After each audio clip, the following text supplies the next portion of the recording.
Welcome to my channel. டேஸ்டியான ஹெல்தியான ஒரு எக் ரைஸ் ரெசிபி பார்க்கலாம். அதுக்கு முதல்ல கடாயில் 2 டீஸ்பூன் ஆயில் சேர்த்துக்கோங்க. ஆயில் நல்லா சூடானதுக்கப்புறம் ஒரு நறுக்கிய வெங்காயத்தை சேர்த்து ஆட் பண்ணிக்கோங்க. வெங்காயத்தை நல்லா கண்ணாடி பதம் வர வரைக்கும் வதக்கிக்கோங்க. ஃப்ரைட் ரைஸ்க்கு எப்போவுமே வெங்காயம் நல்லா வதங்கி இருக்கணுங்க. அப்போ தான் அது டேஸ்டாக இருக்கும்.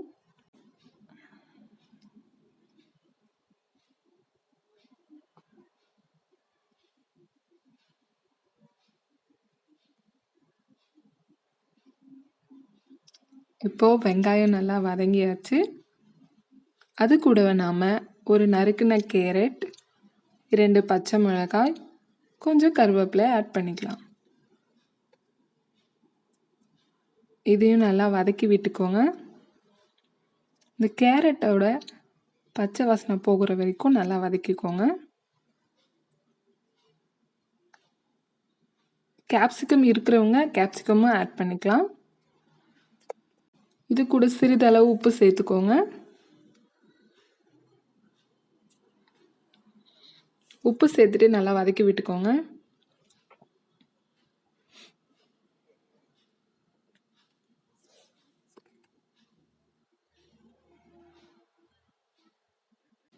எக் ரைஸ்க்கு நான் இப்போ 2 எக் எடுத்திருக்கேன்.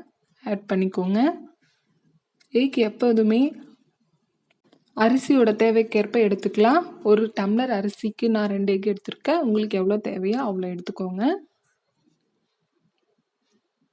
எக் ஆட் பண்ணிவிட்டு நல்லா வதக்கி விட்டுக்கோங்க.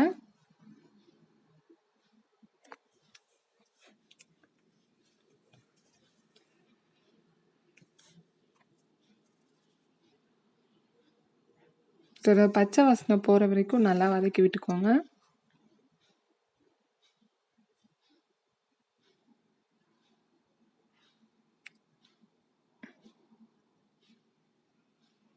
அது கூட தேவையான அளவு மிளகாய் தூள், கரம் மசாலா ஆட் பண்ணிக்கோங்க.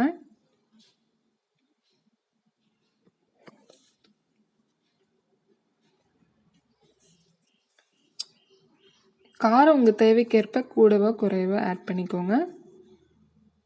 நல்லா வதக்கி விட்டுருங்க. ரைஸ் நான் இப்போ சாப்பாட்டு அரிசி ஒரு டம்ளர் எடுத்து 1/2 மணி நேரத்துக்கு முன்னாடி ஊற வச்சு வடித்து ஆற வச்சுருக்கேங்க. நல்லா ரைஸ் இது போல் உதிரி உதிரியாக வடிச்சுக்கோங்க. அப்போ தான் ஃப்ரைட் ரைஸ் ரொம்பவும் டேஸ்ட்டாக இருக்கும்.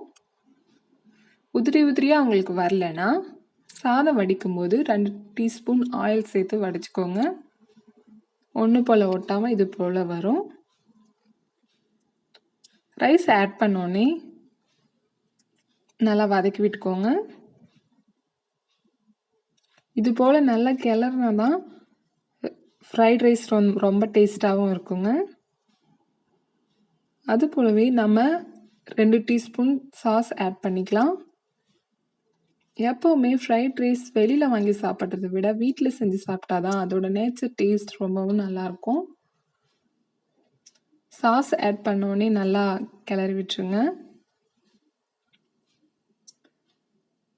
ஃப்ரைட் ரைஸ் பொறுத்த வரைக்குமே சாதம் ஆட் பண்ணோடனே நல்லா ஒரு 5 மினிட்ஸ் இந்த சாதத்தை நல்லா வறுத்து விட்டுக்கோங்க.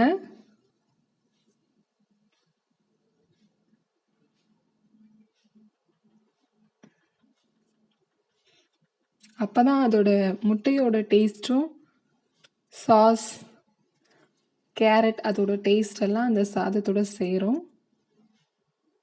சால்ட் வேணும்னா உங்கள் தேவைக்கேற்ப பார்த்துட்டு ஆட் பண்ணிக்கோங்க. அவ்வளோதான், ஒரு டேஸ்டியான ஃப்ரைட் ரைஸ் ரெடி.